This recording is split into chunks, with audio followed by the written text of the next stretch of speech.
I want to tell you about a few of the things that I have learned during these last 5 years of intensive research. Perhaps the most startling thing that I can share with you is that all of the conspiracy theories that you've ever heard about one world government, about the UN takeover of the world, all of those conspiracies have now been laid to rest. There's nothing conspiratorial about it. It's all published. The UN-funded Commission on Global Governance began meeting in 1992 in earnest and met for 4 years, and last fall released their final report. It is entitled Our Global Neighborhood. Here are the things that they wish to do. Create a world-standing army under the day-to-day command of, who else? The UN Secretary General. They recommend the creation of a new Economic Security Council, into which the World Bank, the International Monetary Fund, the United Nations Development Program, and the World Trade Organization would all be consolidated. A unified worldwide banking scheme, currency. I don't think I need to draw any more pictures on that point. Now, those non-government organizations like ours that are not accredited by the UN, we are called populist trash, activists who can destroy, they say, in a moment, years of deliberation. And you're darn right. And I have been challenged on the radio and in audiences like this, Mr. Lamb, there's no such thing as a global agenda. Hey, friend, you're absolutely wrong. Here it is. It's called Agenda 21. Agenda 21, the primary document presented in Rio de Janeiro and adopted by more than 100 heads of state, including George Bush, which lays out in intricate detail all of the transformation that must take place in society in order for it to become sustainable as they define sustainability. The United Nations continues to push for a massive rescue package for the world's most vulnerable people and countries, and for a people's vaccine that is affordable and available to all. This is also a moment to strengthen multilateralism and global governance, which are crucial for building a safer, healthier, more sustainable, equitable and peaceful world for all. What does it mean, globalization 4.0?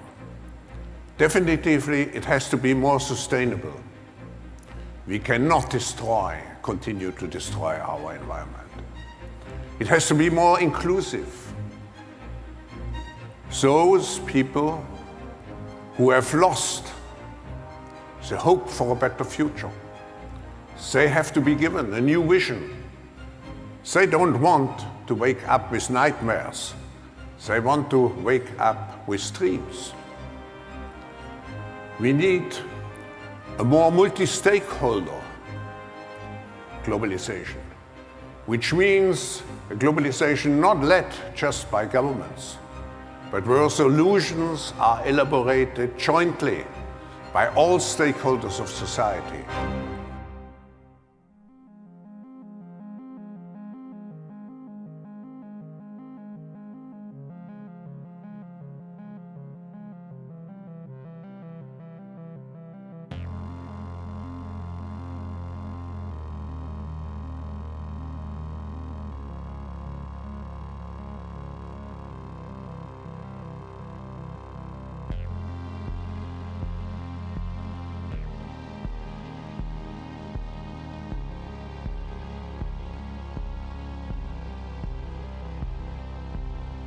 There is much we can do together to develop appropriate regulatory frameworks, infrastructure and skills to support and enable the fourth industrial revolution.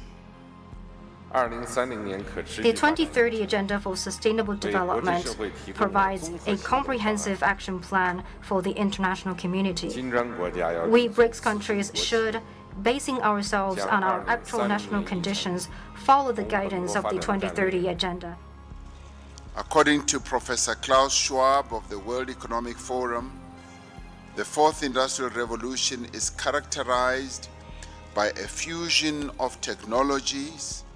The fourth industrial revolution, or the so-called digital revolution, affects the development of all countries of the world, and including BRICS member countries. I therefore believe that our discussion under the BRICS framework will help us to be ready for the fourth industrial revolution.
We also require a strategic roadmap regarding the opportunities presented by the fourth industrial revolution and the measures required to mitigate its very disruptive effect on industry.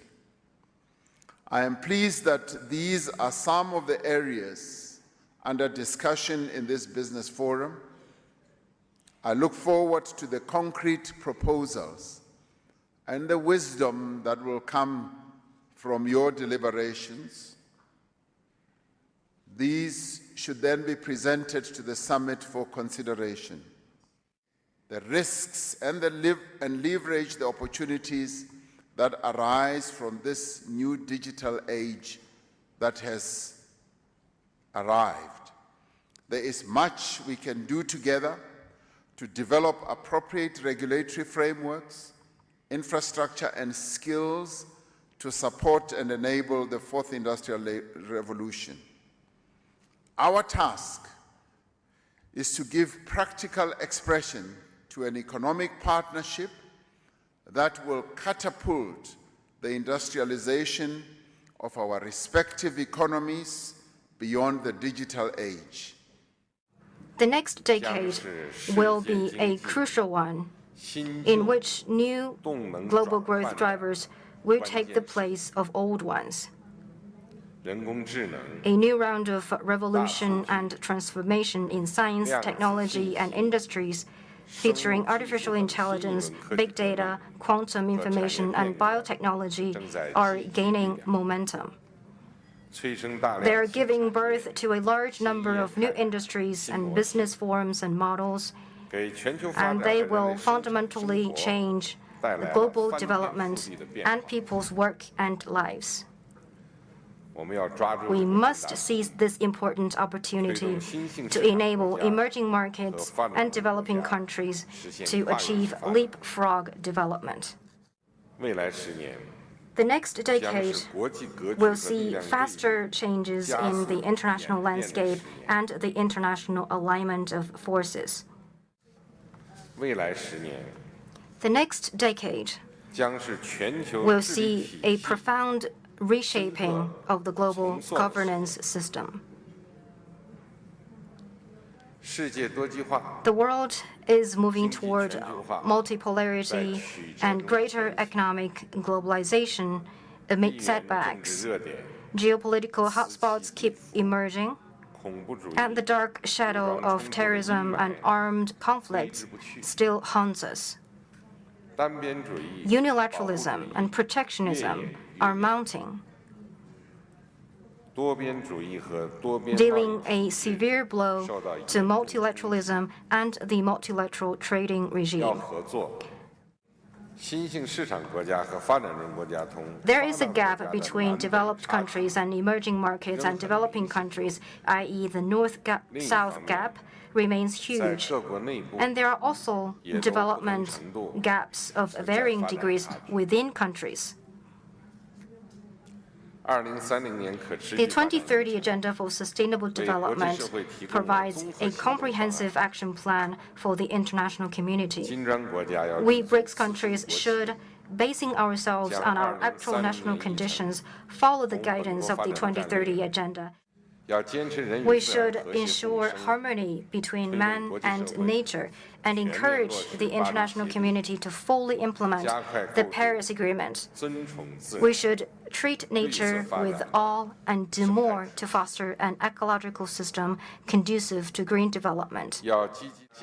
China will continue to vigorously pursue the Belt and Road Initiative to create new opportunities of social and economic development for participating countries and for them to implement the UN 2030 Agenda. It is therefore appropriate that at this moment in the evolution of BRICS, we should focus on collaboration for inclusive growth and shared prosperity in the fourth industrial revolution. It has the potential to solve many of the social problems we face by better equipping us to combat disease, hunger, and environmental degradation. We proceed from the understanding that this is not simply a digital revolution, but a fundamental shift in the way that people live, in the way they work, and in the way that they relate to each other. It is a phenomenon that cuts across all industries and all technologies. There is no area of economic activity that is immune and untouched by technological disruption. According to Professor Klaus Schwab of the World Economic Forum, the fourth industrial revolution is characterized by a fusion of technologies that is blurring the lines between the physical, digital, and biological spheres. Aujourd'hui, au bout de ça, on parle de puces qu'on pourra s'implanter. Ce sera quand, ça? Certainement dans les 10 années à venir. Et d'abord, on va les implanter dans nos vêtements, c'est-à-dire wearables, comme on le dit. Et après, on pourrait s'imaginer qu'on les implante dans nos cerveaux ou dans notre peau. Et à la fin, peut-être il y a une communication directe entre notre cerveau et le monde digital.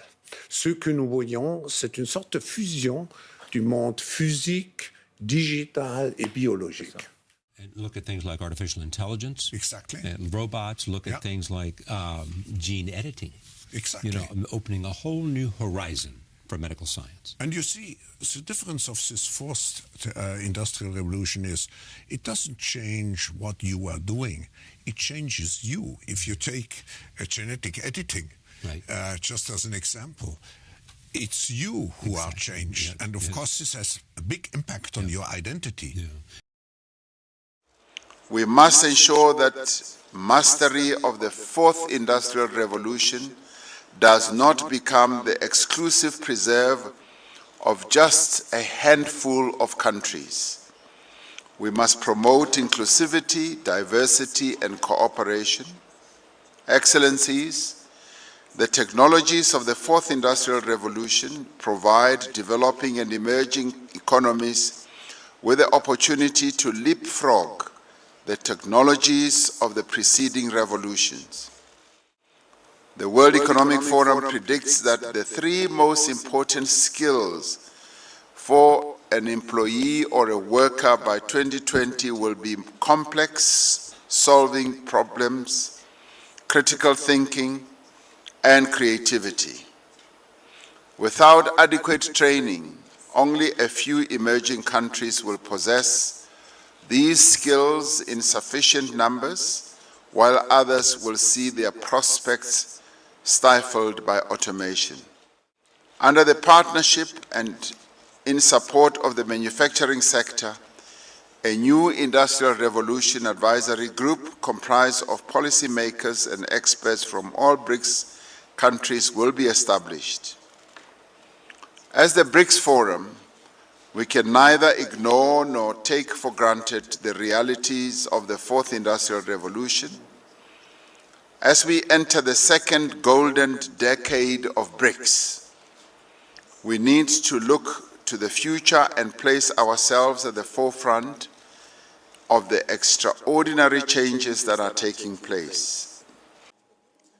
The theme of this summit, BRICS in Africa, collaborating for inclusive growth and shared prosperity in the Fourth Industrial Revolution, is most fitting under the current circumstances. The previous three industrial revolutions, the rise of mechanization in the 18th century, the harnessing of electricity in the 19th century, and the advent of the information age in the 20th century, were all characterized by transformative advancements in science and technology.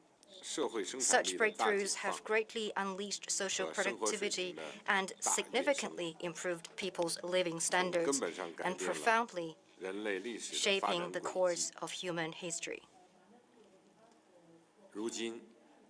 Today, we are experiencing another revolution in science, technology, and industry, only greater in scope and depth. Breakthroughs are being made in quick succession in frontier technologies like big data and artificial intelligence. New technologies, new business models, and new industries are emerging one after another. Countries around the world have found their interests and future tied together like never before. Here we are talking about the theme which has been proposed for a discussion at this meeting.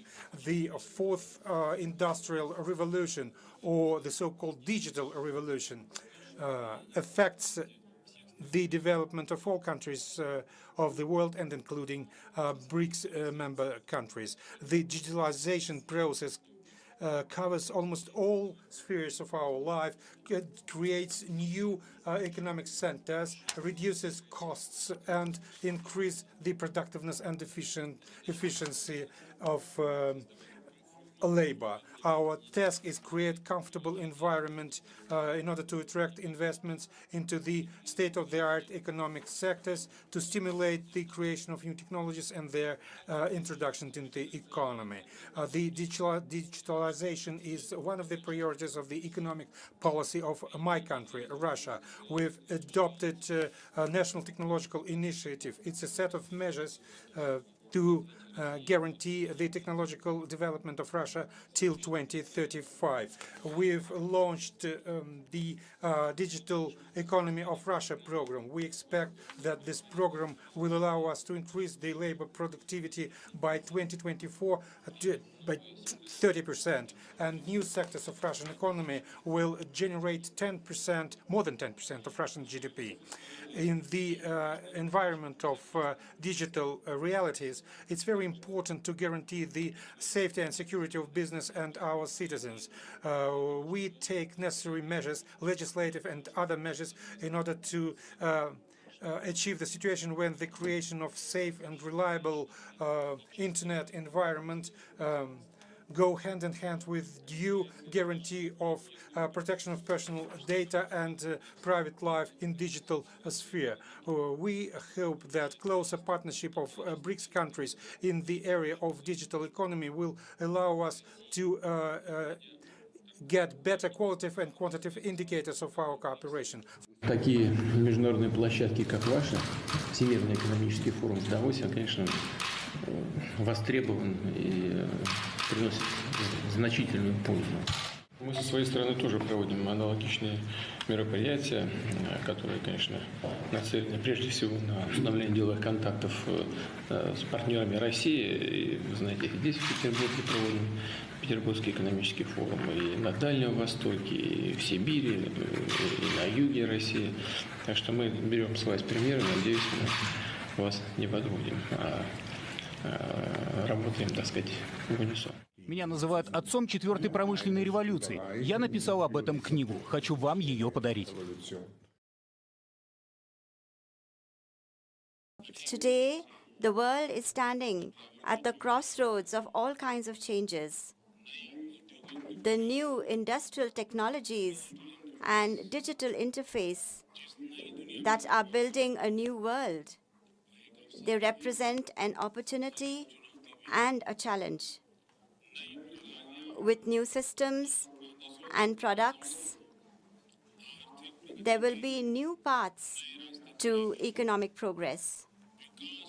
It is always most important to put people and human values at the heart of development and progress. Therefore, it is very important for us to think seriously also about the consequences of the fourth industrial revolution taking place in the world of technology, as this will have far-reaching impacts on people and economies in countries like ours.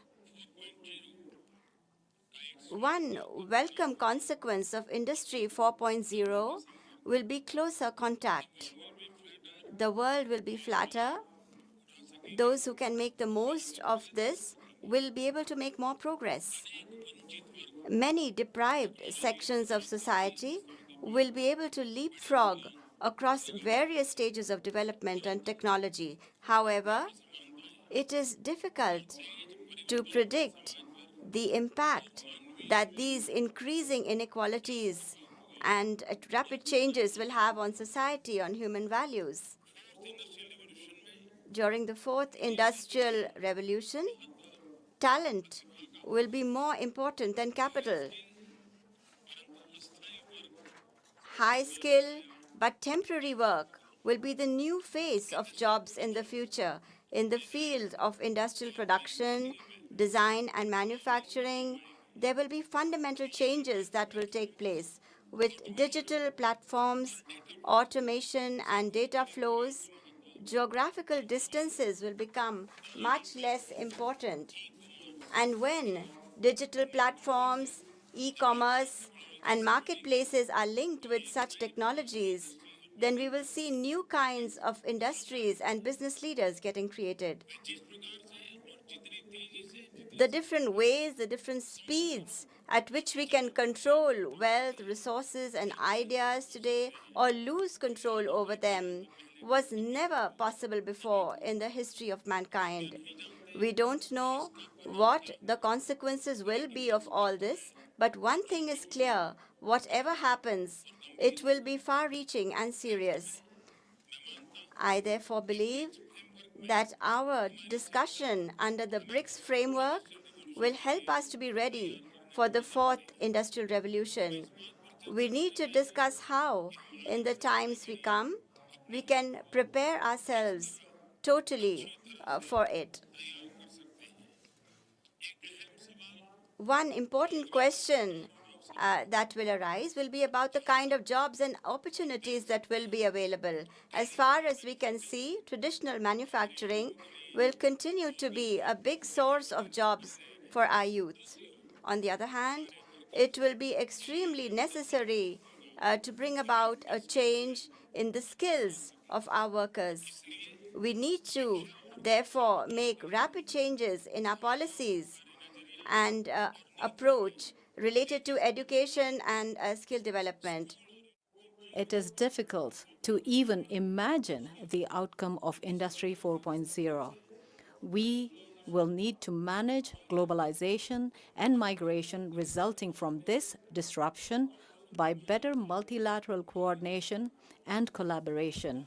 Especially, it will become even more important to provide social security to the skilled, semi-skilled, and unskilled workers, all the workers in the unorganized sector.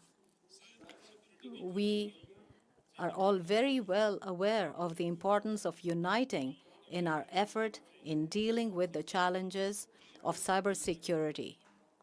Industry 4.0 will further increase these challenges and needs.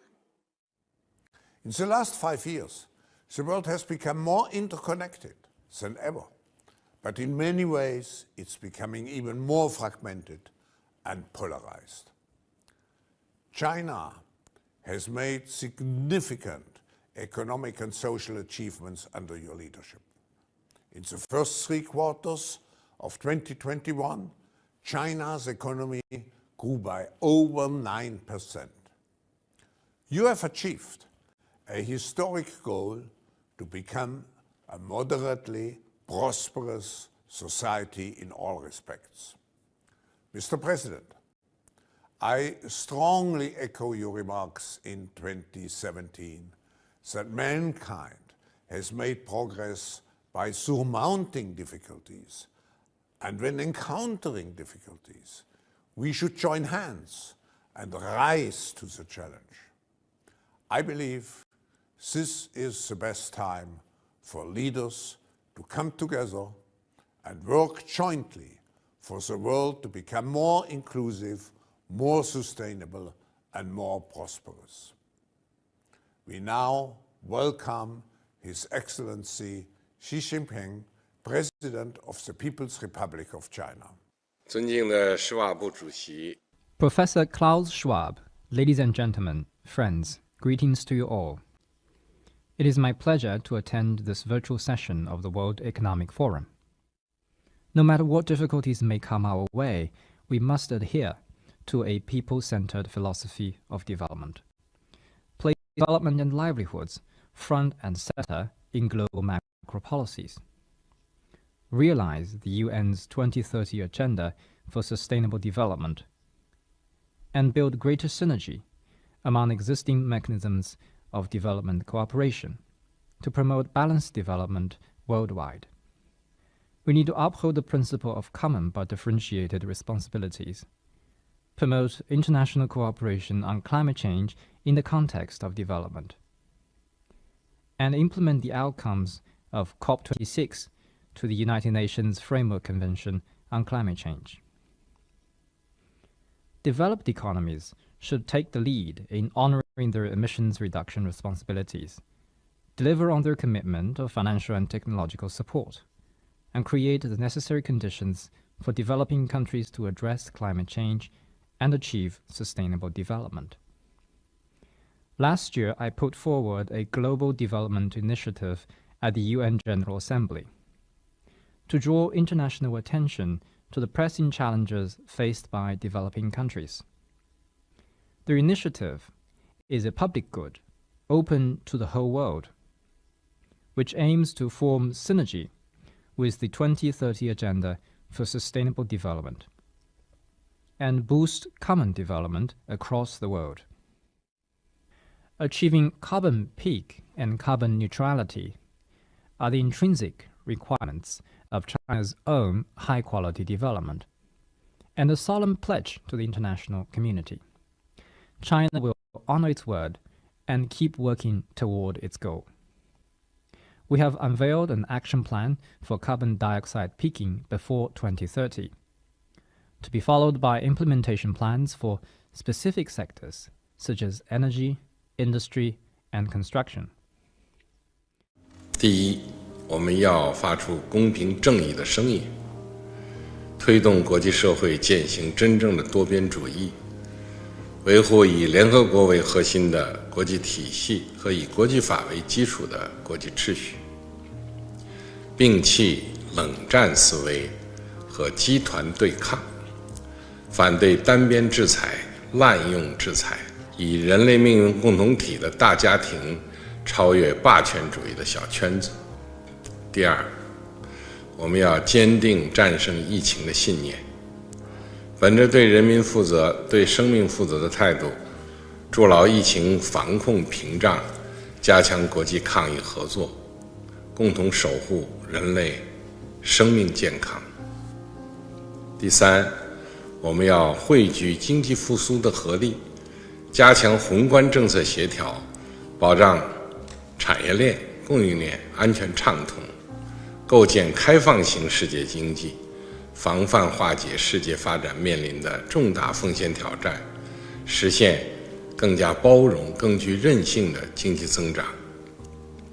第四，我们要推动可持续发展，坚持以人民为中心的发展思想，加大对减贫、粮食、教育、卫生等领域投入，推动落实联合国2030年可持续发展议程，实现更加强劲、绿色、健康的全球发展。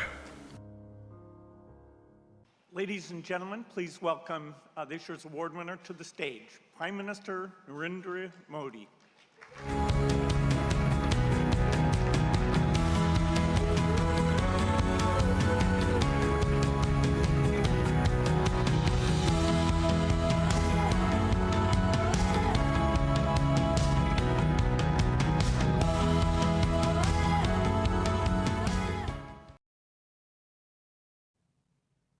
Excellencies, from the very beginning, India has actively supported the Union's development work and ECOSOC. The first president of ECOSOC was an Indian. India also contributed to shaping the ECOSOC agenda, including the Sustainable Development Goals. Today, through our domestic efforts, we are again playing a salient role in achieving Agenda 2030 and the Sustainable Development Goals. We are also supporting other developing countries in meeting their sustainable development goals.